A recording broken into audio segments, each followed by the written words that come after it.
is from an interview with my father. It's an oral history. Mandalas. I was hitchhiking cross country.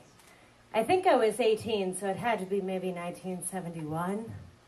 I traveled from Walnut Creek to Long Island to see my grandmother, and then I headed up into French Canada. The area was very different than totally rural. And of course, everyone was speaking French, which was great, since we had lived in France for a time when I was a boy and I could still speak enough to communicate. Hitchhiking was so easy back then, really safe and fun. Only groovy hippies picked you up, and everyone you rode with was cool, and most people smoked dope. So I was with some people, and we stopped at a swimming hole by the side of the road. There were some high rocks that looked pretty good to me. And I was showing off for this girl, and I dove off a rock without checking the depth of the water. Well, it was about waist deep.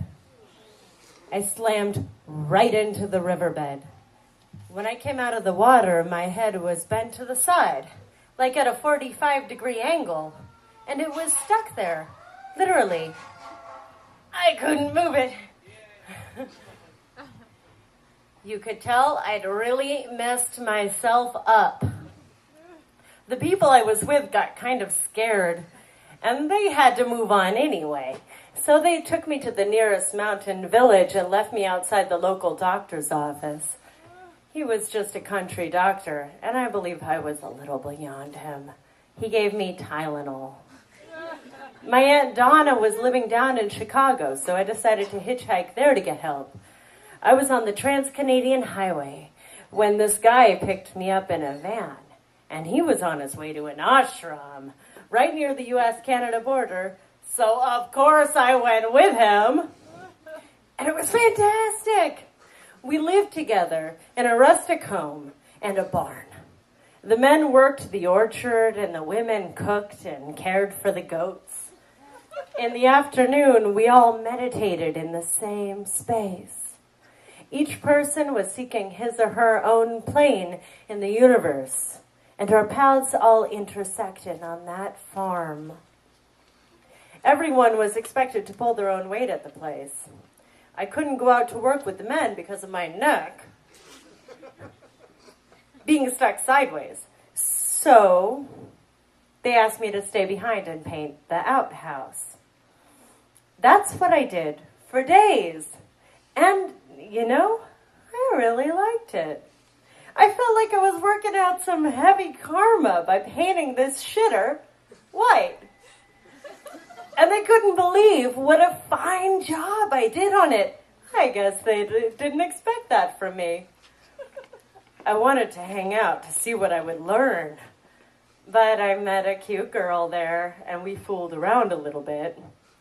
I guess she felt guilty about fooling around at the ashram and told someone about it. The next day, 4 men surrounded me and suggested rather strongly that I leave the ashram to get medical attention. I remember one of them looking at me with this intense vibe and saying, "I think you better go get your head on straight." I did go down to Chicago, and my aunt informed my mother that I'd been hurt, and of course she flipped out.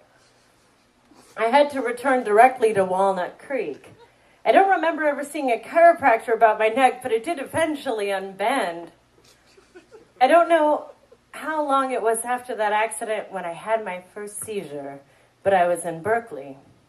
I was sitting on a stool and making art, using a drafting table, when I felt this pressure coming down on me from above.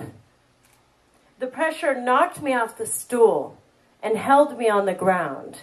It was as if the room had become a vice and I was being squeezed inside of it. I remember my bed was just a mattress on the floor, and I saw the mattress like a rectangular black hole, like the deepest black, like a grave. And I somehow crawled over and dove into the hole, down into this total darkness.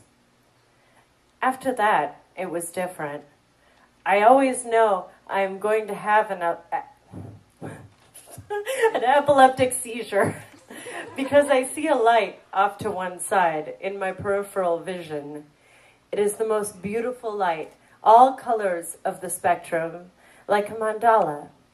I feel an irresistible attraction to it. I just have to look.